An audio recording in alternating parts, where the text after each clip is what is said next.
Hey guys, welcome back. Just been here in the Forbidden Zone tonight, rebagging and boarding some books, and then I've been last 2 or 3 nights, I guess. I've been rebagging and boarding my Submariner run, and I didn't forget how great a series it was, or at least how great I thought it was. But I thought since I got them all bagged and boarded, why not? First of all, I want to go over the list of talent that was on this book. Now, and it's just like a who's who. It's like Marvel's all star roster, pretty much. But anyway, as far as the scripts go, another reason I like this book is the first 40 issues were written by Roy Thomas. I love Roy Thomas's writing. I think pretty much, well, I think the 40th issue, him and Jerry Conway kind of co-scripted, but I think Conway scripted like 40 through 50. And then from then on, there was a lot of Bill Everett stuff he scripted, but they got Mike Friedrich in there, Steve Gerber, Howard Chaykin, and Steve Skeets or Skates, however you pronounce that. And he did the last issue, and of course that's a kind of a funny little story that most people know about that issue. Uh, but as far as the artists go, it doesn't get any better than this. Uh, Most of these names you're going to know. There might be a few. There's a few that I hadn't heard much of, but I'd still heard of them. But anyway, just to kind of go down the list I made out. This was through 72 issues and two giant size annuals. John Buscema, Frank Giacoia, Dan Atkins, Marie Severin, Gene Colan, Mike Esposito, a.k.a. Joe Gaudioso. We'll get to that later. Bill Everett, John Romita, Joe Sennett, Vince Coletta, Jack Katz, Johnny Craig, Jim Mooney, Sal Buscema, Bernie Wrightson actually did artwork on an issue. Ross Andrew, John Severin, George Tuska, Sam Granger, Gil Kane, Alan Weiss, Sam Queskin, John Tarleone, I think is his name, Rich Buckler, Win Mortimer, Howard Chaykin, Sid Shores, Don Heck, Don Perlin, and Frank Chiamonte.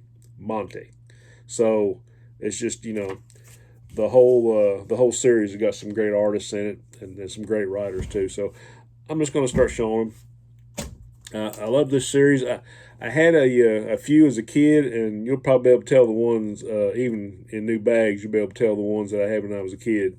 But anyway, here's issue number one. I chanced upon a dealer that had a. I kind of bartered with him a little bit of trade, a little bit of cash, and came up with a decent looking copy of number one. Buscema on the cover. Enough said. Here we got number two with Triton. And a lot of these are just classic covers. I mean, I think the price has went up on a lot of these just because of the cover art. So we got Triton. Number three.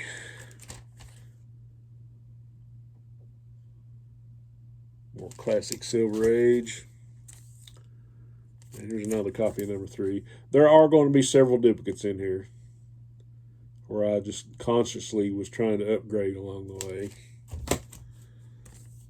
Here's number four.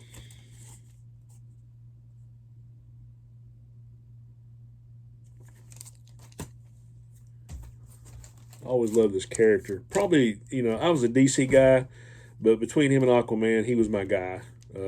Aquaman, I didn't really start. I mean, I loved him in Justice League, and then in the '70s, I really got into Aquaman with Jim Aparo and all that. But for a long time, Submariner was my aqua guy or water guy, I guess.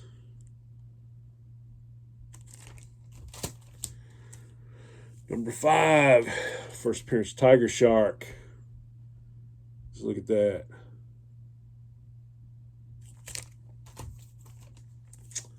And more Tiger Shark, number six. Sorry about the glare. These aren't Mylar. There's a few of these that are in Mylar, but these are like from Comic Pro line, and the bags are pretty much make the book look like it's in Mylar. So it's pretty cool. You don't have to pay the Mylar price. One of my favorite covers here, and I'll be saying that a lot. Number seven, got the photo background.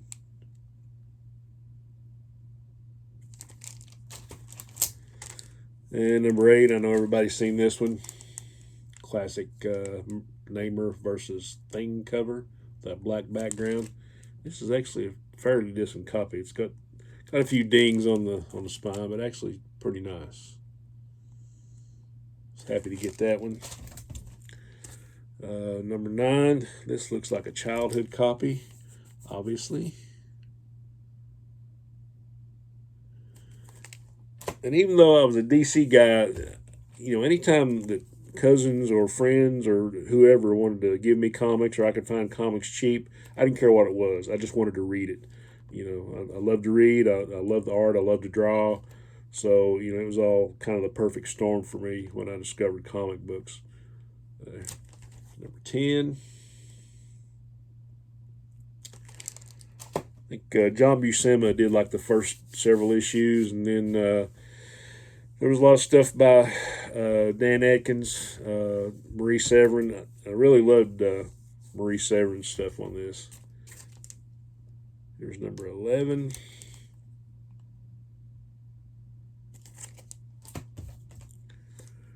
And number 12. Great cover.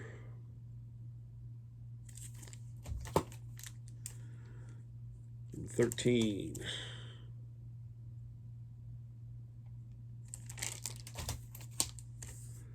Number 14. Classic Namor and the Human Torch.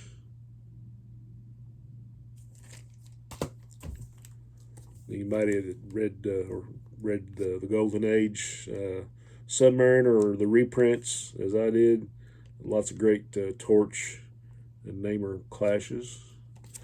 Submariner 15.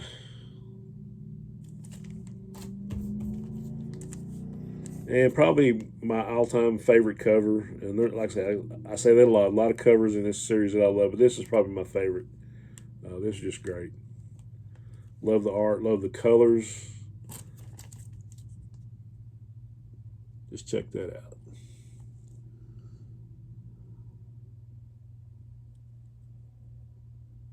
Nice one. And number 17.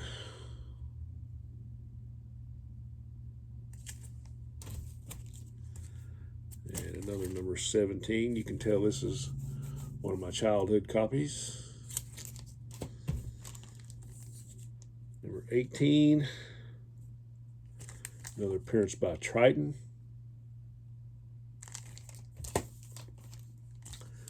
And another number 18. I guess this is my upgrade. Another great cover. Number 19. First appearance of Stingray. I always liked his costume. And more classic covers. Number 20. Namor and Doom.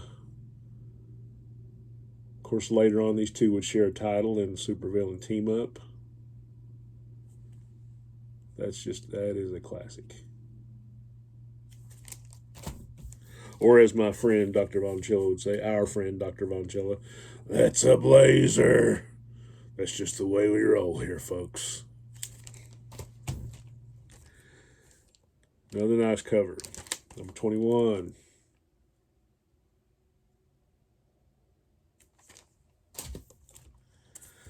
Number 22, with a guest appearance by Doctor Strange in his alternate costume.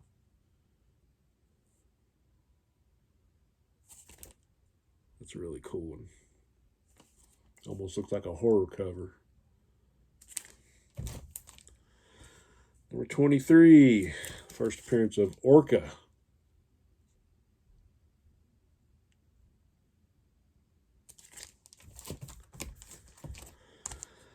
'24, with the wildest array of villains yet, the human killer whale, Dr. Dorcas, and the warlord Krang in the talons of Tiger Shark. What will he do? Number 25.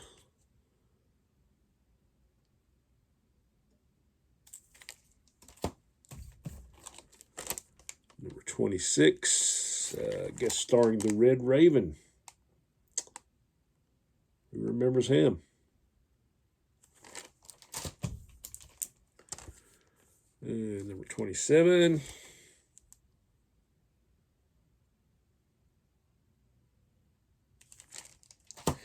I just fairly recently completed this. Probably, I don't know, probably about 4 or 5 months ago. I finally got the last couple issues that I needed. So I was really happy to complete that one. And so you may ask, what do you do after you complete a series? Well, usually I put them all in a pile and reread them. And I go ahead and rebag and board them if they need it. And then, what will I do? I'll start completing another run. Here's number 29 with a Hercules appearance.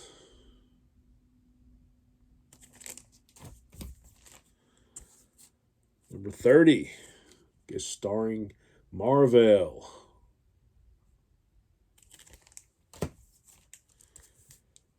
And here's number 31. Somebody wrote a 6 cents on it with a marker, but still great cover. Namor versus Stingray versus Triton.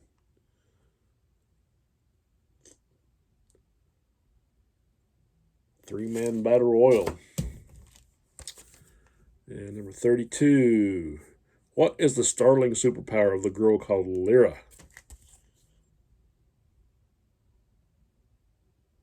That's just like asking how many licks does it take to get to the center of a Tootsie Roll Pop. The world may never know. Number 33.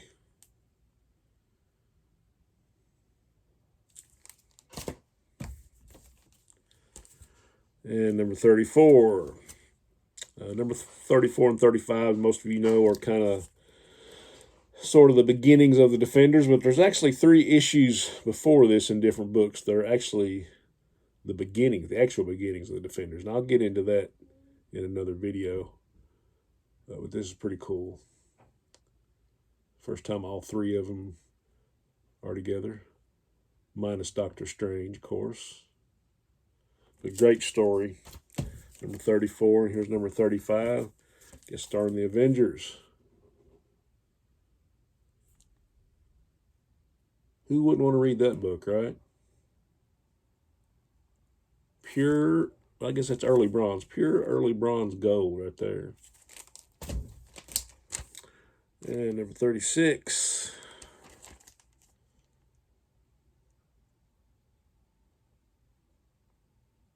Even if you weren't a comic reader, you had to love these books just for the covers alone. I always thought this was a nice cover, like the contrast. Number 37.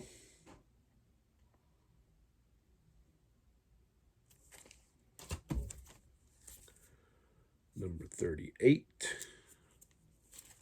Great cover.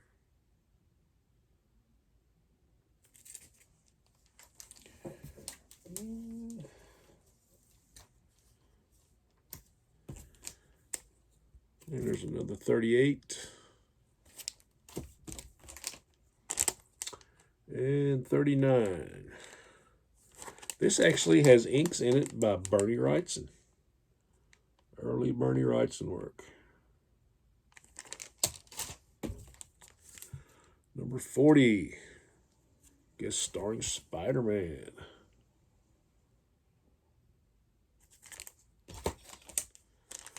And there's another number 40. Number 41.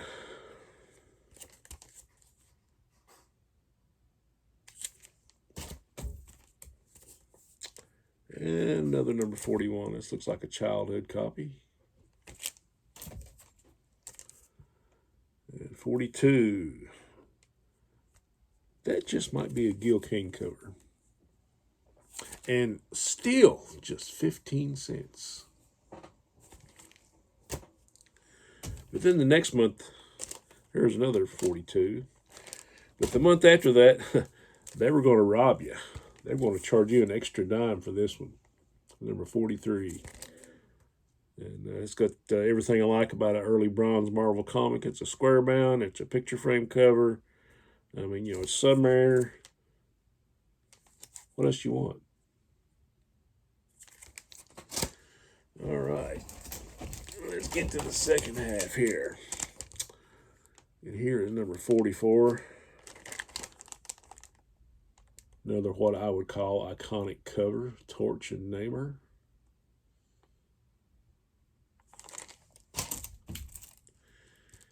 And another copy of that one. You ever just have those books that you just love, and anytime you see it, you'll pick a copy up? You know, I don't know anybody like that.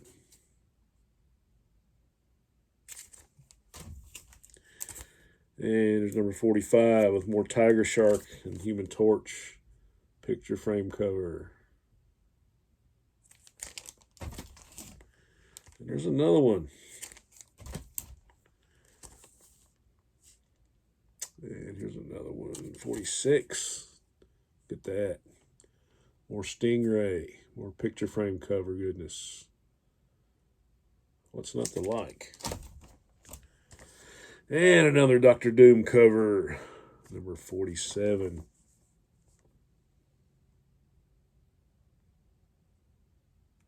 Sorry about that glare, but I'm trying to get where you can see the whole thing. And another great Doctor Doom cover, number 48. Look at that.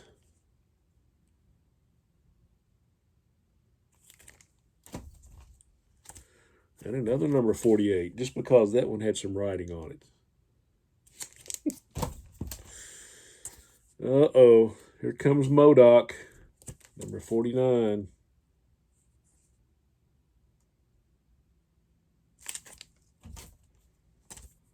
And more MODOK. It's the MODOK twins. Another very cool cover, number 50. Extra special 50th issue. Submariner fighting for his life. What was he doing in the other 49? Things that make you go, Number 51. More Bronze Age goodness. And another number 51. Yeah. You can tell the dog probably had a snack on this one.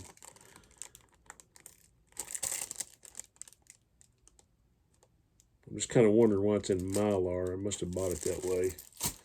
But anyway, here's a better copy.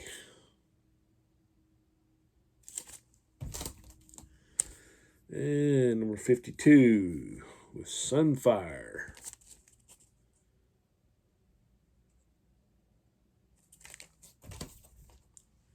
And another 52. And more Sunfire, number 53.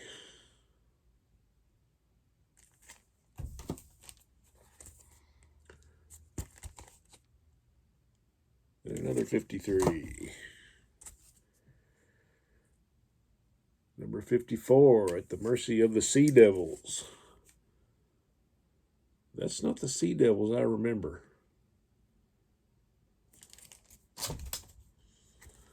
And number 55, yeah. Torg, the Antarctic Abomination, yeah. Abomination. It's getting late, guys. It's past my bedtime, so that's why I'm spouting gibberish. And number 56. This is I'm going to show you this one. This is probably my favorite art job out of all of them. And it's by Dan Adkins. I just want you to look at this. That is some outstanding art. I mean, just every page in this is great.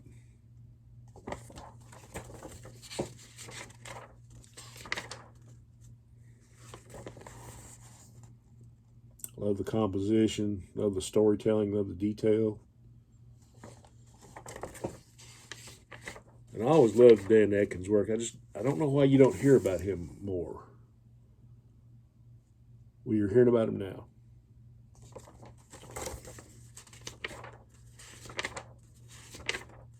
Yeah, it's just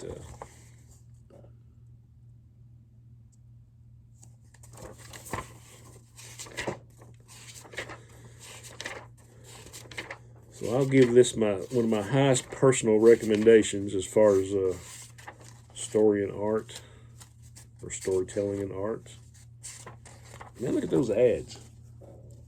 How many times have I ordered those catalogs when I was a kid, and then ordered from those catalogs? Just great stuff. But yeah, I just love this book. Okay, let's put him back in here.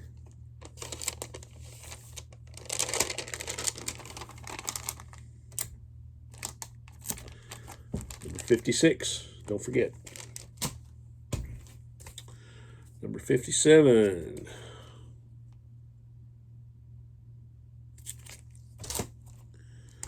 And another 57.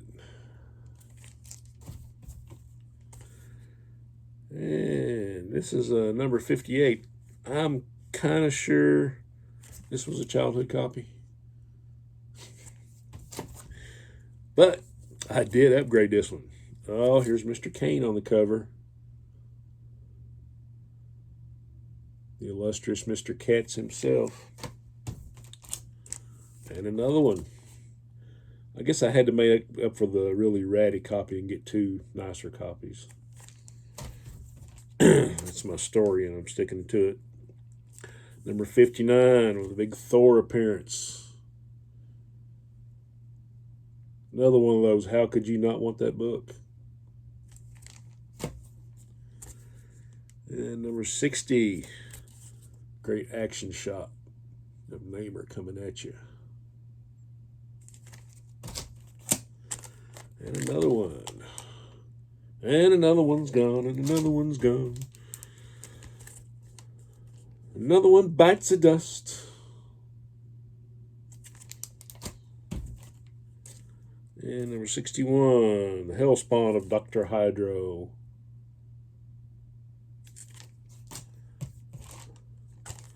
And another 61.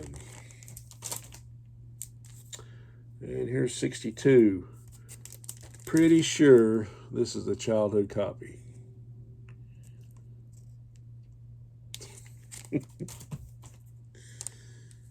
Is that the one I got? Uh-oh. I have to upgrade that one. Number 63. Another great action shot. Definitely a childhood copy here.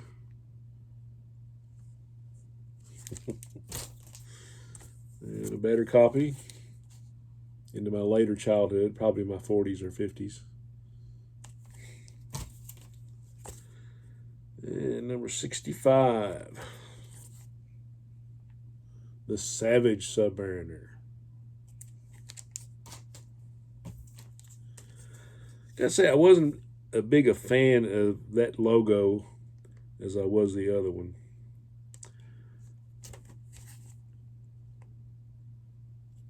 Number 66. And 67, the first appearance of Namor's Savage Submariner new costume. Wasn't really a fan. I'm still kind of struggling with it, but it's kind of growing on me. It looks like a 1970s costume. And there's number 68, a man called Force.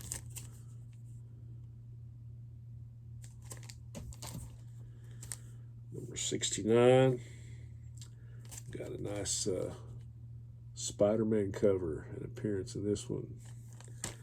And this one, I think this is one of the ones my sister tore up because I wouldn't let her read it. I still give her a hard time about that stuff. 69, another copy that she didn't get a hold of. Number 70, here's another childhood copy. I think A Family of Rats actually owned this one before I did.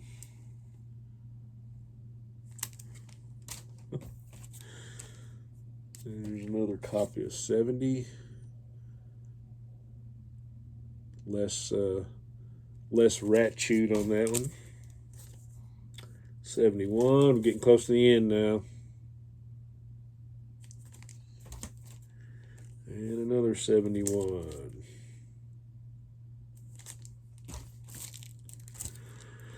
And 72. And this, most of you know, is actually an unofficial crossover with Aquaman 56. Steve Skates was a scripter on Aquaman in the early Bronze Age. And then when he went over to Marvel, he just kind of finished that story. There's another little swamp creature, slime looking character. So if you want to read something kind of fun, like an unofficial DC Marvel crossover, get this one and Aquaman 56. And if you like it, read it twice. Or maybe even 3 times. Pretty sure this was a childhood copy. I might have told this story before, but I mean, when I got into comic books, I mean, I was so immersed in it, and I just wanted to read everything I could get. My cousins lived this place, and they had an old wooden garage, and there was some old stuff stored in there, and we found like a little attic spot, and there was like a pile of old magazines and comics, and they were like kind of mildewed and damp and everything, and I mean, they were stuck together. So this is actually like the cover off of another magazine, partially stuck to it. But I wanted to read it, so I took it home and I laid it over top of the furnace on the register, just dry it out, just so I could peel the pages apart, just so I could read it. That's a comic book fan, my friends, or something. A couple more things I want to show here is the king size annuals, king size specials, what do you want to call them. There's number 1.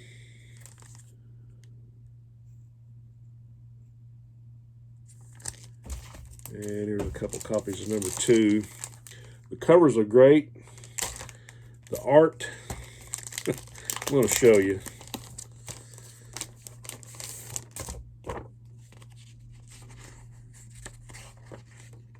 Okay, the pencils in this are by Gene Colan, and the inks are by Mini Coletta. So, you know,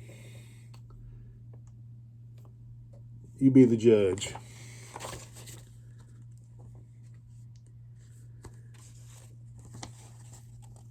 Yeah, I'm not gonna have any mercy on this one. This is terrible.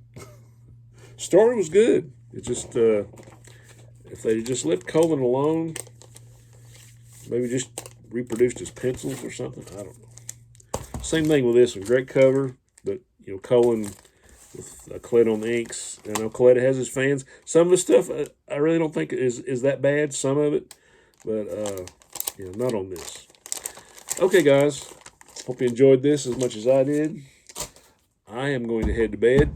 Hope you're having a great week. Tomorrow is my Friday because I'm taking 2 vacation days, Thursday and Friday, to watch my grandkids. My daughter-in-law got my son some concert tickets, and they're going to Nashville Thursday night. So I'm going to pick them up from school, and they're going to hang out with Grandpa Thursday night, and I'm going to take them to school Friday, and maybe I'll pick them up Friday afternoon, depending on what time they get back. So ought to be a fun time. So, guys, I always appreciate you showing up. I love the comments. I'm trying to get better. I staying on top of replying to those comments. Maybe don't do such a great job all the time, but I'm trying.